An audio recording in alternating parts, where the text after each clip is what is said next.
तुम दोनों मेरी बात मानकर यदि मेरे बताए हुए मार्ग पर चलते रहे तो तुम्हारे वरदान में जो एक संकट छुपा है मैं उसे भी दूर कर दूंगा।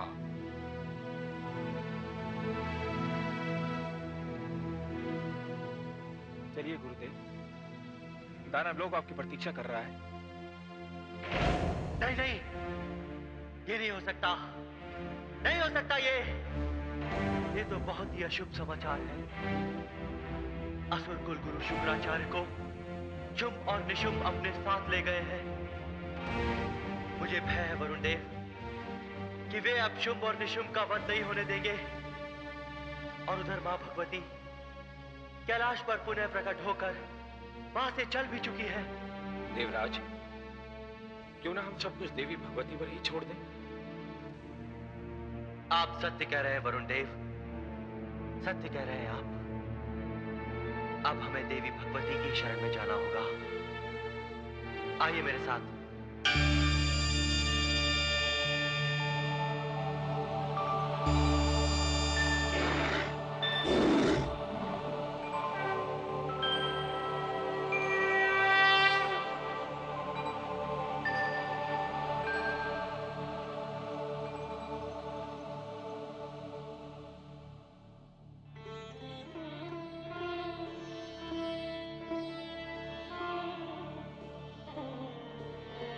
हे भगवती, हे परमेश्वरी, आपके दूसरी बार अवतरित होने पर हमें यह आशा हो चली थी कि हमारे सुख के दिन पुनः लौट आएंगे। देवराज, ऐसा प्रतीत होता है कि आप दानव लोक में शुक्राचार्य की वापसी से घबरा गए हैं। माते, घबराने का ही विषय है, क्योंकि शुक्राचार्य हम देवताओं के पुराने बैरी हैं। अब वे शुंभ और निशुंभ को कोई भी ऐसी भूल नहीं करने देंगे जिसके कारण उनका वध किया जा सके। देवराज, आपको शुंभ निशुंभ की भूल की चिंता है, किंतु आपका ध्यान अपनी भूल की ओर नहीं है। हे भगवती, मैंने ऐसी कौन सी भूल की है? मैंने तो आपको सत्य घटना बताई है कि शुंभ और निशुंभ अपने कुल गुरु को लेकर पाताल लोक गए हैं। देवराज, असुरों को अपनी भूल का ज्ञान हो गया है और उन्होंने अपने कुलगुरु शुक्राचार्य की वंदना की। उन्हें प्रसन्न करके अपने साथ ले गए। किंतु देवराज, आप मुझे बताइए कि गत वर्षों में आप देवताओं के गुरु बृहस्पति से मिलने कितनी बार गए? आपने अपने गुरु से कितनी बार युद्ध तथा अन्य नीतियों के विषय में बात की? आप ये क्यों भूल गए? यदि गुरु ना हो तो उचित मार्ग की प्राप्ति नहीं हो सकती। हे जगदम्बे, आपने जो कहा वो सत्य है। आप हमें क्षमा कर दीजिए माते। आप अभी अपने गुरु की शरण में जाइए और देखिए किस प्रकार आपके गुरु आपको चिंताओं से मुक्त कर देते हैं। और रहा शुंभ और निशुंभ का प्रश्न, तो वे यहीं आएंगे। मैं यहीं उनकी प्रतीक्षा करूंगी। हे माते, अभी हम प्रस्थान करते हैं। हम पुनः आपके दर्शनों के लिए यहां आएंगे।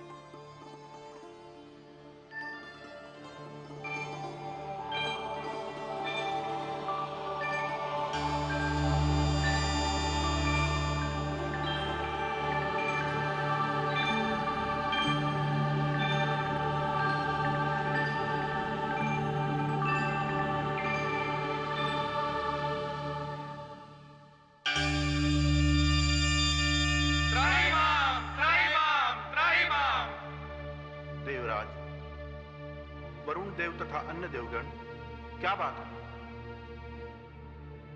हे गुरुदेव, हम आपसे अपनी भूल की क्षमा मांगने आए हैं। जबकि हम जानते हैं गुरुदेव कि हमारी भूल क्षमा के योग्य नहीं है। और सच पूछिए तो हमें यहाँ आने का ध्यान भी देवी भगवती ने दिलाया है। आप किस भूल की बात कर रहे हैं देवराज? आप तो सब जानते हैं गुरुदेव, और बहुत दिनों से हमने आपसे विचार विमर्श भी नहीं किया। ना तो आपको संकट के आने की सूचना दी है और ना ही उसके समाधान की। और इसका यह परिणाम हुआ गुरुदेव कि हम देवता बार बार पराजित हुए हैं। हे गुरुदेव, पहले हम हिरण्यकश्यपु से हारे, तारकासुर से पराजित हुए, हमें महिषासुर ने अपमानित किया और अब शुंभ ने हमें देवलोक से निष्कासित कर दिया है। गुरुदेव, हमें इस बात का भली भांति ज्ञान हो गया है कि गुरु बिना ज्ञान नहीं। हमें क्षमा कर दीजिए गुरुदेव, क्षमा कर दीजिए। देवराज, आपकी क्षमा याचना से मुझे संतोष प्राप्त हुआ, किंतु आप मुझसे क्षमा मांगे, ऐसी इच्छा मेरे हृदय में कभी नहीं थी। आपने भूल तो की, आप देर से आए, किंतु आए तो सही। गुरु का स्थान आडंबर और अहंकार रहित होता है। यह जानकर मेरे हृदय को कष्ट हुआ कि मेरे शिष्य संकट में हैं। बताइए देवराज, मैं आप लोगों के लिए क्या करूं? हे गुरुदेव, असुर गुरु शुक्राचार्य फिर असुरों के पास लौट आए हैं और जब तक वे असुरों के साथ हैं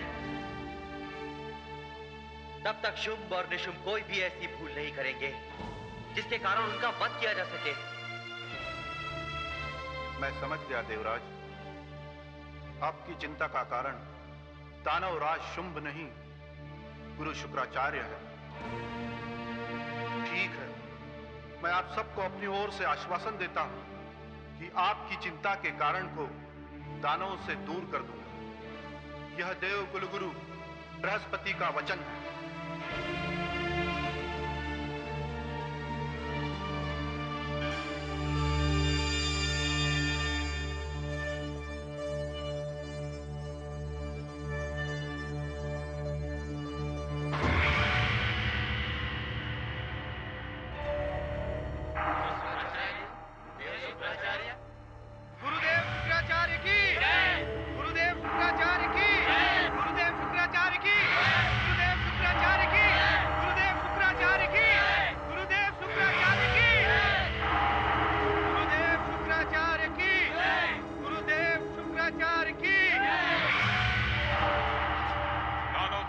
शुंभ की जय, दानववीर निशुंभ की जय, महाबली चंड और मुंड की जय।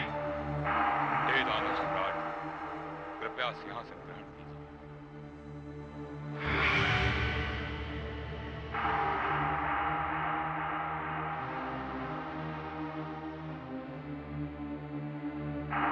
हे दानववीरों, आपका साहस, आपका कौशल, आपकी वीरता और आपकी दृढ़ इच्छा शक्ति ने बार बार देवताओं को पराजित किया है, किंतु ये शब्द बार बार क्यों? आपने कभी इस पर ध्यान दिया कि हर बार कोई दिव्य शक्ति दानवों को पराजित कर फिर पातालोक भेज देती है? दानव सम्राट हिरण्यकशिपु के पास क्या नहीं था, किंतु इतने शक्तिशाली सम्राट को भी विष्णु के हाथों मरना पड़ा। दानवेंद्र तारकासुर के पास क्या नहीं था, शक्ति, बुद्धि, किंतु उसे भी ब्रह्मा के वर के कारण एक 7 मास के नन्हे बालक ने मार दिया। आज दानव महिषासुर के बल की तो कोई सीमा ही नहीं थी, किंतु वह भी एक स्त्री के हाथों पराजित हो गया। हे दानवीरों, हमने 3 बार देवताओं को पराजय दी, इंद्रलोक पर अधिकार किया, किंतु तीनों ही बार किसी न किसी कारण से हम देवताओं से पराजित हो गए। अब पुनः एक बार दानव सम्राट शुंभ ने इंद्रलोक पर अधिकार किया है। मैं चाहता हूं इस समय सारी दानव शक्तियां एक साथ मिल जाएं और हमारी ओर से देवताओं को कोई अवसर ही न दिया जाए। अब मैं आपके साथ हूं, ध्यान रहे, आपके सम्राट को ब्रह्मा ने वरदान दिया है, कोई भी ऐसी इच्छा जिसकी पूर्ति संभव न हो, यदि ऐसी इच्छा दानव सम्राट शुंभ ने की तो वो इनकी मृत्यु का कारण बन सकती है। तो अब आपका, हम सबका ये कर्तव्य है कि हम अपने सम्राट को ऐसी स्थिति से बचाएं। हे ब्रह्मा, इस बार मैं किसी को कोई अवसर नहीं दूंगा। शुंभ और निशुंभ दोनों आपके वरदान के इस बंधन से दूर रहेंगे।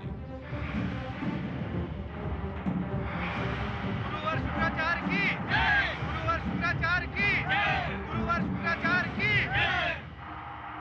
चंडमुंड, आज्ञा गुरुदेव। नगर में घटने वाली छोटी सी छोटी घटना की सूचना तुम मुझे दोगे। जो आज्ञा गुरुदेव। और मैं सारे सभासदों से भी यही बात कहना चाहता हूं कि राज्य में घटने वाली प्रत्येक घटना की सूचना मेरे पश्चात महाराज शुंभ को दी जाए। हे दानव सम्राट, क्या आप मेरे इस विचार से सहमत हैं?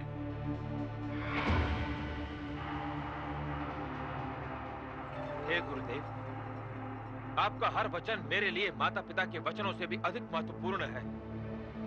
मैं आपके हर वचन का पालन करूंगा। तो फिर मैं आपको विश्वास दिलाता हूं।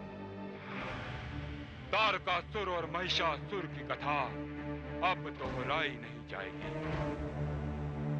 गुरुदेव, आज आपका आगमन बड़ा ही शुभ हुआ है। दानव साम्राज्य के लिए हमें एक महामंत्री का चुनाव करना है। दानव सभा ने धूम्रलोचन नाम के एक वीर को भेजा है। अभी उसका शक्ति परीक्षण होने वाला है। यदि आप उसे अपना आशीर्वाद दें तो हम उसे दानव साम्राज्य का महामंत्री नियुक्त कर देंगे। अवश्य। गुरुदेव, भ्राताश्री,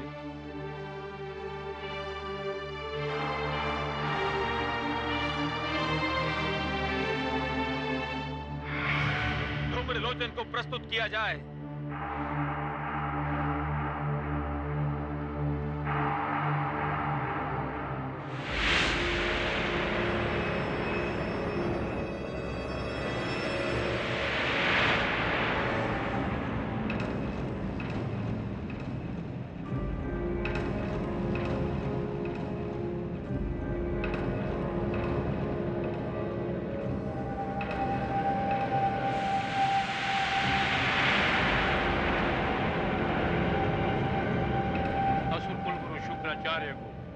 धूम्रलोचन का प्रणाम।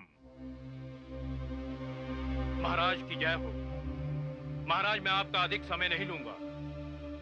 जो आपकी सेना में सबसे शक्तिशाली हों, जिनको अपनी भुजाओं की शक्ति पर विश्वास हो, उनमें से 16 मेरी बाईं ओर आने दीजिए और 16 मेरी दाईं ओर। फिर मैं अपने गले में एक रस्सी का फंदा डालूंगा, जिसका एक छोर बाईं ओर होगा और दूसरा छोर दाईं ओर। महाराज, फिर आपके ये दानव पूरी शक्ति से उस रस्सी को दोनों ओर से खींचेंगे और ये स्थिति तब तक बनी रहेगी महाराज, जब तक आप मुझे उनको हटाने के लिए नहीं कहेंगे। अद्भुत।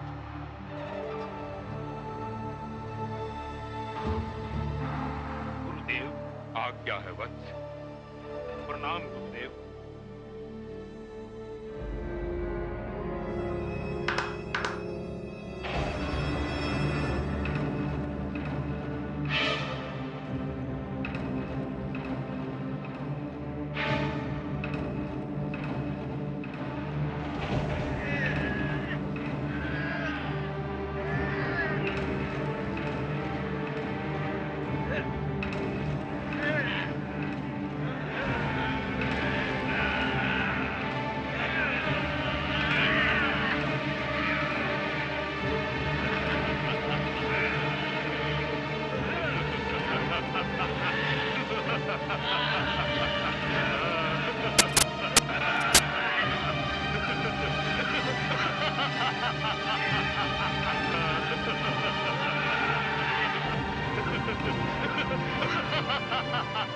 बस करो, अब धूम्रलोचन की बारी है।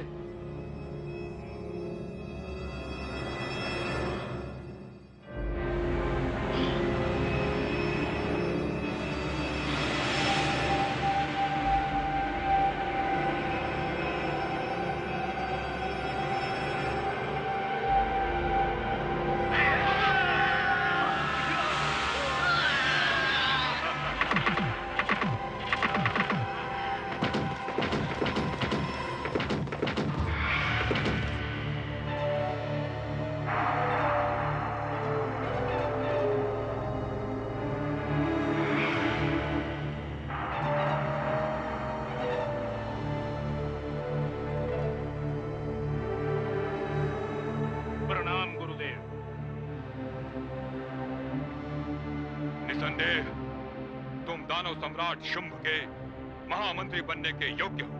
जो आज्ञा गुरुदेव। दानव वीर धूम्रलोचन, मैं आज से इसी क्षण से तुम्हें दानव राज्य का महामंत्री नियुक्त करता हूं और नगर भ्रमण का आदेश देता हूं। जाओ और जाकर कुछ विशेष दिखाई दे तो मुझे उसकी सूचना दो। जो आज्ञा महाराज।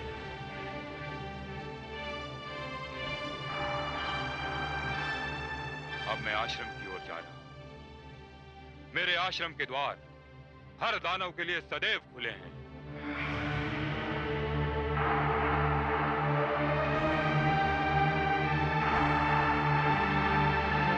गुरुदेव शुक्राचार्य की जय। गुरुदेव शुक्राचार्य की जय। गुरुदेव शुक्राचार्य की जय। गुरुदेव शुक्राचार्य की जय। गुरुदेव शुक्राचार्य की जय।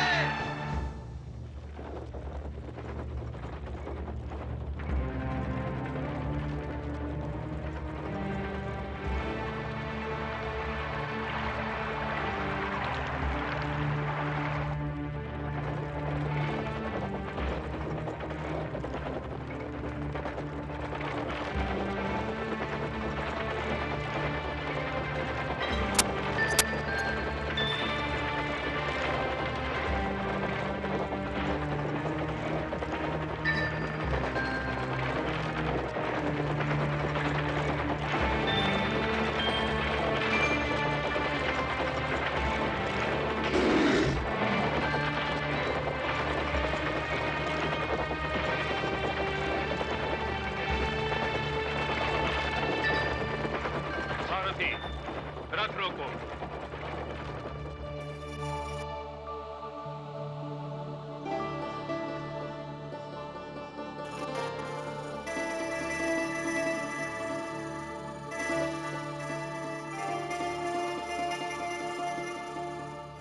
किसी श्रृंगारिक कवि की कविता जहां समाप्त होती है, वहां से इस महासुंदरी के रूप की कथा आरंभ होती है।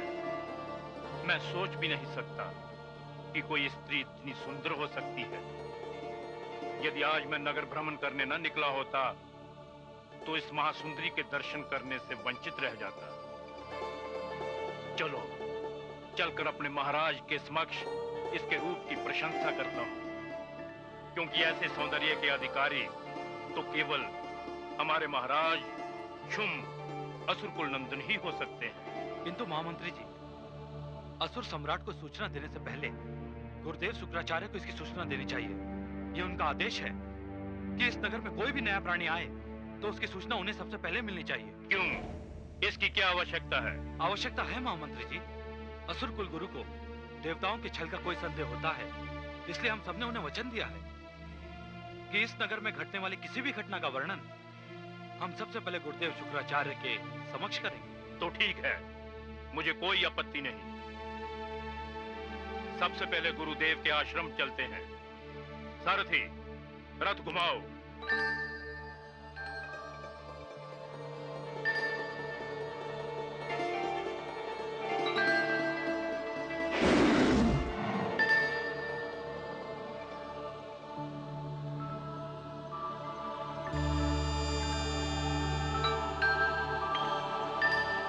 प्रणाम जगदम्बे।